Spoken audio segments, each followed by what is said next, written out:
y a quelques temps, je me souviens bien, il y a une jeune fille qui est venue me voir en me disant: Mon père, normalement, ça se fait pas de juger les gens. Ça se fait pas d'aller voir les gens et de leur dire qu'ils ont fait quelque chose de mal, c'est pas à nous de juger, etc.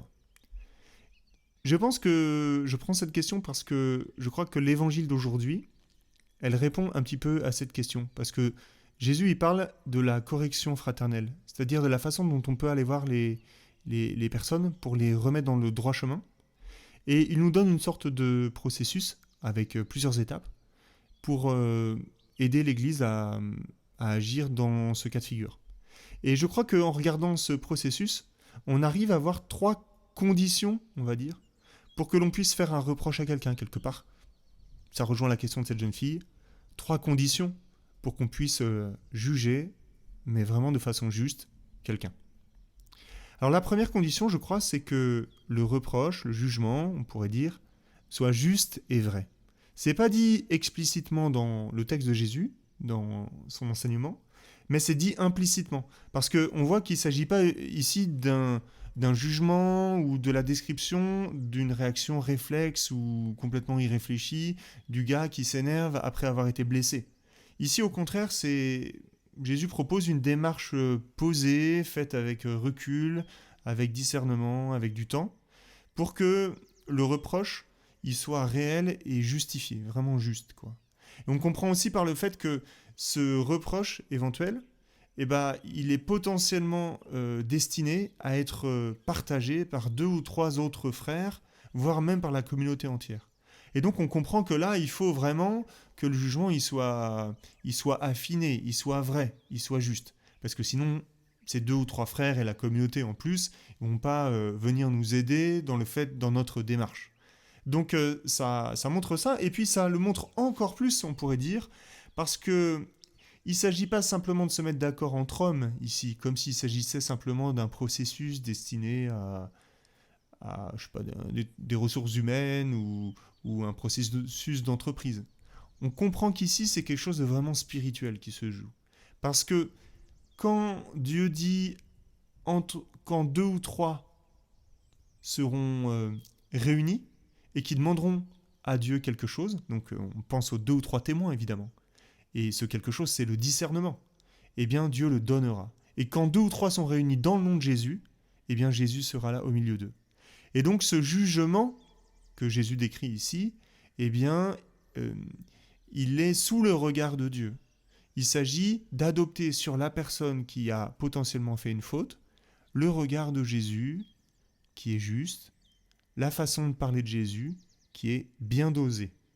Voilà. Donc le premier critère, c'est que le reproche, le jugement soit juste et vrai sous le regard de Dieu.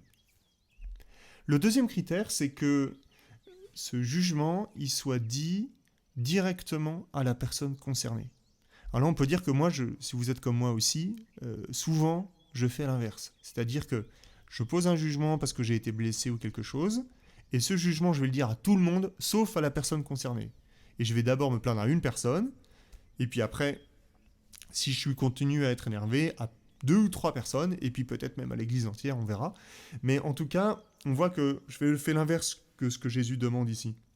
Il demande pas vraiment de ne rien dire dans le dos des personnes. Parce que alors, ça devient de la médisance, même si c'est juste et vrai. Même si c'est juste et vrai. Et souvent d'ailleurs, la médisance, elle a de l'influence dans notre vie et on a du mal à la réfréner parce qu'en général, elle est juste et vraie. Sinon, c'est pas de la médisance, c'est carrément de la calomnie. Mais la médisance, elle est juste. Mais c'est pas parce qu'elle est juste qu'elle est bonne à dire dans le dos des personnes. Il faut aller le dire directement à la personne. Parce que sinon, c'est un poison. Et qui est capable de faire exploser en vol des villages entiers, des communautés entières, des familles, des paroisses, des collègues, enfin voilà, tout ça, quoi. Et que quand on prête notre langue à la médisance, en fait, on prête notre langue à l'esprit du diable, qui est un esprit de division et de jugement. Donc, nous devons dire à la personne, d'abord en toute discrétion, et puis après, éventuellement, avec d'autres personnes, mais toujours dans un esprit positif, pour donner notre langue non à l'esprit diviseur, mais à l'Esprit Saint, qui est tendre et miséricordieux.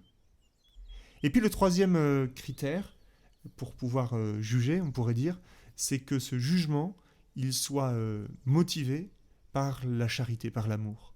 pour faire du bien à l'autre. Et dans ce que Jésus décrit, vous voyez qu'on est à l'opposé d'un reproche stérile, motivé par le ressentiment, la vengeance ou le fait de vouloir exclure l'autre. En fait, il s'agit ici de tout tenter sans se décourager, avec plusieurs étapes, 3 étapes, pour aller tirer son frère de ce mauvais pas, quoi, et le gagner, comme ils disent dans l'Évangile. Tu auras gagné ton frère. De le ramener, en fait, vers la vie éternelle, vers le bien. Quand une mère voit son enfant qui fait des mauvais choix, qui rentre dans des addictions de jeux vidéo ou de je sais pas quoi, ou d'autres choses, est-ce qu'elle va le laisser se défigurer ? Si elle l'aime, non. Elle va essayer de lui faire comprendre, lui faire prendre conscience des conséquences de ses choix pour le ramener à la vie. Et donc, c'est pas un jugement qui est motivé par l'exclusion, mais vraiment par le désir de faire progresser son frère, par le désir de le ramener à soi, par le désir de le ramener à Dieu, de le ramener à la vie. Et même en cas d'échec de la médiation, eh bien, on pourrait, si on n'est pas attentif, penser que c'est méprisant de considérer celui qui a péché comme un pécheur, un païen et un publicain.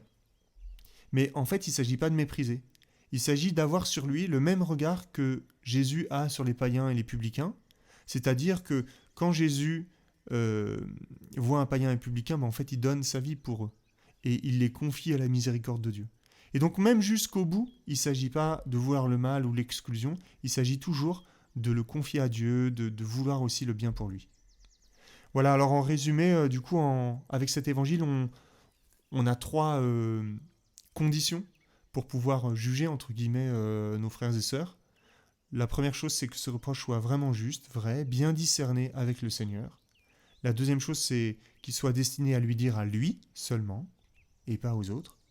Et la troisième chose, qu'il soit motivé vraiment par amour pour lui, pour l'élever, et pas pour l'abaisser ou le condamner. Et si on a ces 3 facteurs, ces 3 critères, eh bien, voilà, dans l'Esprit Saint, eh bien, on a le devoir même de aller voir notre frère et de le tirer de ce mauvais pas. Ça demande beaucoup de courage, beaucoup de confiance, mais c'est vraiment important pour la communion dans l'Église. Et puis, c'est aussi une invitation à recevoir aussi les remarques que les autres nous font, et à les recevoir humblement, et à nous aussi nous convertir des blessures ou des péchés que nous avons pu lui faire. Voilà, c'est donc une bonne nouvelle encore aujourd'hui que le Seigneur nous donne. Je vous bénis tous pour qu'il vous donne la force de l'accomplir. Au nom du Père et du Fils et du Saint-Esprit.